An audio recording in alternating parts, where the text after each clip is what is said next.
대단히 반갑습니다. 글 읽는 잔영TV 이종수입니다. 이번 시간은 1031번째 시간으로 차고 나면 기우는 달 3이라는 글을 읽어드리겠습니다.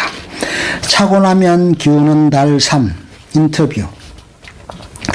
KBS TV의 아침마당에서 출연 섭외가 왔다. 치매 노인 문제에 관해서 얘기해 달라고 한다. MBC TV에서도 연락이 왔다. 내가 아버지를 수발하고 있는 장면을 촬영하고 싶다고 하면서 감독님을 비롯하여 카메라맨과 조명팀까지 여러 사람이 왔다. 오전부터 찾아온 촬영팀은 내가 아버지를 모시고 산보 나가는 신덕 왕후릉에도 함께 가고 식사를 하는 모습도 촬영했다. 아버지가 귀가하시는 방이나 내가 치매의 진행 속도를 늦추기 위해 아버지와 함께 퍼즐이나 뜨개질을 종이접기 하는 모습도 찍었다. 나중에 촬영팀은 작은 아들과도 인터뷰를 했다. 생기는 것도 없는데 이런 일을 하는 엄마가 대단하다고 느껴요.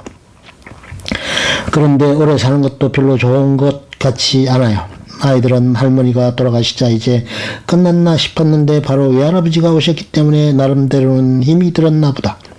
그래도 내가 휴식을 위해 가끔 집을 비울 때는 둘이서 외할아버지 목욕도 시켜드리고 기저귀도 갈아드리는 등 내가 쉴 수 있도록 도와주었다. 감독님이 남편에게 집에 들어오면 장인어른 방에 먼저 들르는 모습을 연출해달라고 했는데 남편이 거절했다. 싫습니다. 실제로 그렇게 하지 않으니까요. 촬영팀 앞에서 무안하기는 했지만 솔직하게 있는 그대로 대답한 것이다. 치매에 걸린 노인들을 돌보는 일은 쉽지 않다. 당연히 해야 하는 일이지만 날이 갈수록 증상이 심해지면서 직접 돌보는 사람뿐 아니라 나머지 가족들도 지쳐간다. 집은 늘 어수선하고 언제 돌발 상황이 발생할지 알 수 없으니 집에서 휴식을 취할 수가 없다. 집이 안식처로서의 기능을 못하게 되기 때문에 가족들은 자연히 집에 들어오기 싫어하고 가능하면 밖에서 시간을 보내다가 늦은 시간에 들어온다. 감상문 숙제. 대학 후배 하나가 자기가 가르치는 학생들에게 교양 과목 숙제로 내가 쓴 팔순 시어머니 구순 친정아버지를 읽고 감상문을 써내라고 했단다. 그중 몇 편을 내게 보내면서 잘된 것을 한 편 골라달라고 했다. 감상문을 낸 학생들은 이번 신입생들인 모양인데 맞춤법이 엉망이거나 논리 전개가 부족한 걸도 여럿 보인다. 그래도 정말 재미있다. 어떤 학생이 글을 이렇게 썼다. 전략. 이 작가가 어떤 면에서는 정말 대단하다는 생각을 하면서도 이 책을 읽으면서 약간 짜증이 났다. 우선 대단한 점은 치매 걸리신 시어머니와 구순 친정아버지를 모셨다는 것이다. 그리고 시어머니가 돌아가시자마자 바로 친정아버지를 모셨다. 진짜 체력은 좋으신 분 같다. 이 학생은 나를 황소로 아는가 보다. 만약에 내가 이 책에서처럼 치매 걸린 노인이 곁에 있다면 정말 견디기 힘들었을 것이다. 내 똥 닦기도 더러운데 남의 똥을 받고 쭈글쭈글한 몸에서 기저귀를 떼어내고 심한 욕도 다 받아주고 정말 상상조차 하기도 싫다. 내가 그 상황에 놓인다면 종교에 매달리는 것도 이해가 간다. 게다가 나를 지칭하는 표현이 재밌다. 쑥스럽기는 하지만 나를 작가 또는 글쓴이라고 하는 건 이해하겠는데 주인공 아줌마 이 여자라고 하는 학생도 있다. 주인공 아줌마가 신앙심이 너무 심하셔서 책에까지 성경 내용을 적으셨다고 쓴 학생도 있다. 끝이 좋으면 다 좋다. 친정아버지를 모시면서 어머니가 살아계셨더라면 나보다도 더 살뜰하게 보살펴 드렸을 텐데 하는 생각을 여러 번 했다. 몸이 건강하고 경제적으로 시간적으로 여유가 많았던 친정아버지는 어머니와 보내는 시간이 적었다.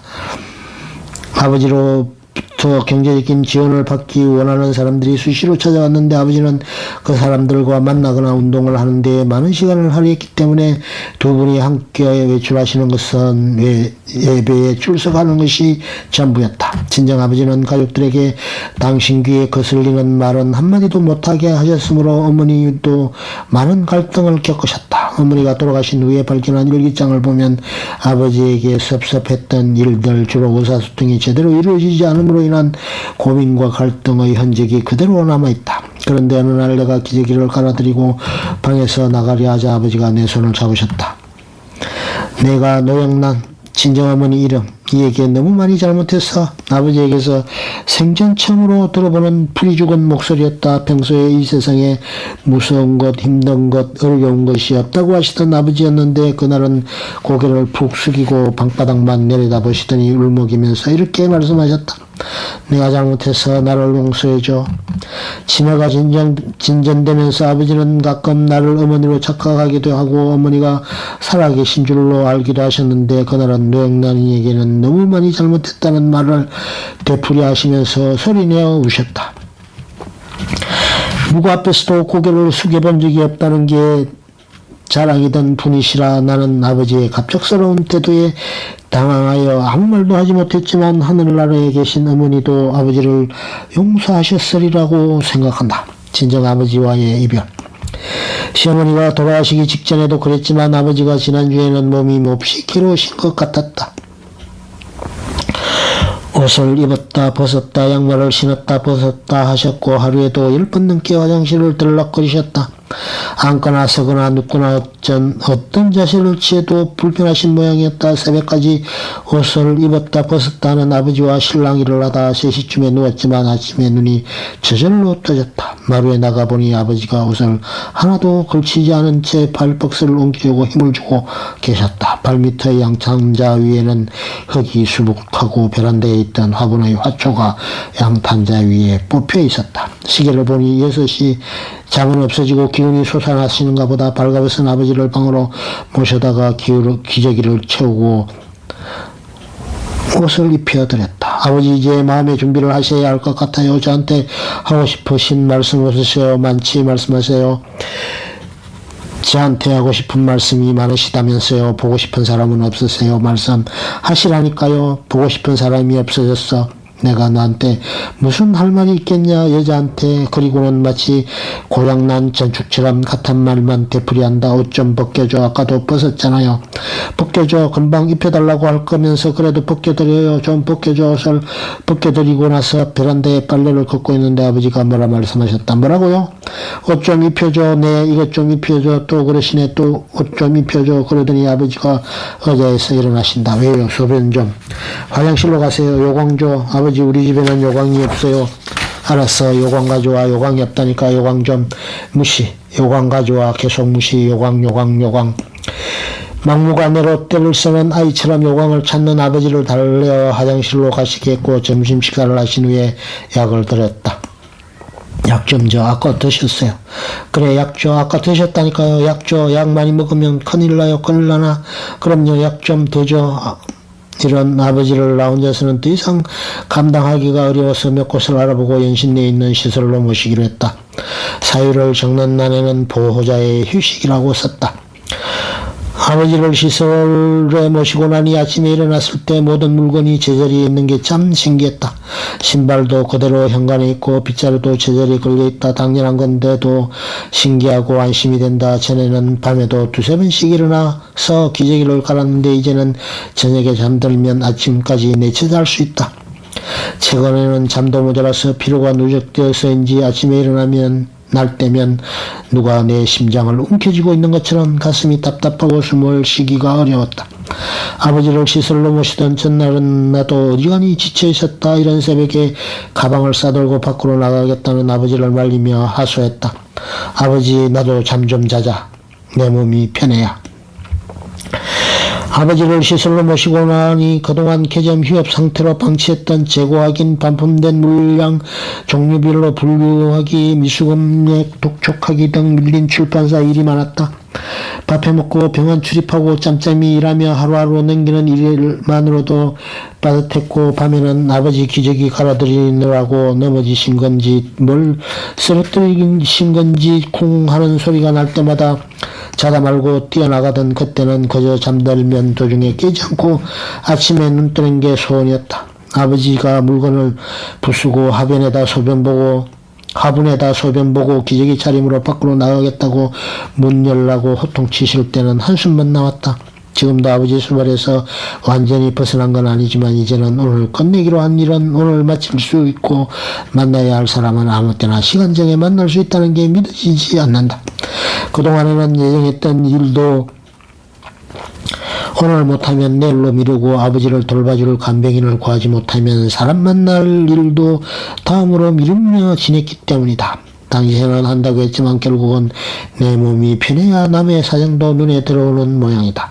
친정아버지를 시술로 모신 지 한 달 반 이제야 돌아가신 시어머니 가여운 생각도 들고 친정아버지의 애처로운 마음도 든다. 이북고로에 가자니까. 어제도 아버지에게 다녀왔다. 그저께 갔을 때 내 얼굴도 보지 않으시고 나와 눈을 마주치지 않으시던 것이 마음에 걸리기에 보통 일주일에 한 번 가지만 이틀 만에 일부러 시간을 내어 다시 찾아갔다. 사실은 아버지가 나와 함께 살고 싶어 하시는 걸 알고 있지만 아버지의 정세는 누군가 한 사람이 전적으로 매달려야 할 만큼 중증이기에 집으로 모셔갈 수가 없다. 그러나 아버지는 뭐가 어떻게 돌아가는지도 몰라도 당신을 그곳으로 모신 내게 섭섭하신 것 같다. 아버지를 모시고 나가서 서울홍에서 산보도 하고 좋아하시는 불고기도 사드렸는데 무슨 말을 시작하더라도 말 끝에는 성디로 가자고 하신다. 성디는 아버지의 고향으로 지금은 방배동 근처다. 가자. 어디로요? 성디. 난 거기가 어딘지 모르는데. 아, 이북골을 몰라? 이북골은 또 어디예요? 성디. 이북골 타령은 시술로 돌아간 다음에도 이어졌다. 어서 가자. 어디로요? 이북골. 난 이북골이 어딘지 모른다니까요. 여기 있는 사람들에게 물어보면 되지. 할머니 이북골 아세요? 몰라요. 할아버지 이북골 아세요? 네. 야, 이 할아버지가 안 된다. 이북골이 어디예요? 아까 아주머니가 가져갔어요. 아까 아주머니가 가져갔다니까요. 무엇을? 이거. 리모컨. 이북골이 어쩌다 리모컨으로 들렸는지 모르지만 아버지에게 다시 말씀드렸다. 아버지 이분도 모르셔요. 이북골이 아니라 리모컨이라고 하잖아요. 이 광경을 지켜보던 간병인 아주머니가 걱정을 했다. 큰일 났네. 한번 저러기 시작하면 끝이 없는데. 아버지를 그대로 두고 올 수 없어서 이북골 이야기를 잊어버리게 하려고 집안 식구들 이야기도 해봤지만 소용이 없었다. 아 참, 근데 형님이 이북골에 살고 계실 거다. 교장 큰아버지요? 그래. 그 큰아버지는 조포나루에서 돌아가셨어요. 아니야, 죽을 뻔하다가 살았어. 이북골에 살아. 집안 식구들 이야기 괜히 꺼냈다. 옆에 간병인 아주머니가 거들었다. 할아버지, 따님도 이제 식구들 저녁 해주러 가야 하니까 이제 그만 좀 누우세요. 기저귀 봐드릴게요. 오후 한낮을 그렇게 보내고 7시가 넘어 집에 도착했다. 끝. 좋으면 좋아요, 구독, 알림 설정 눌러주세요. 감사합니다.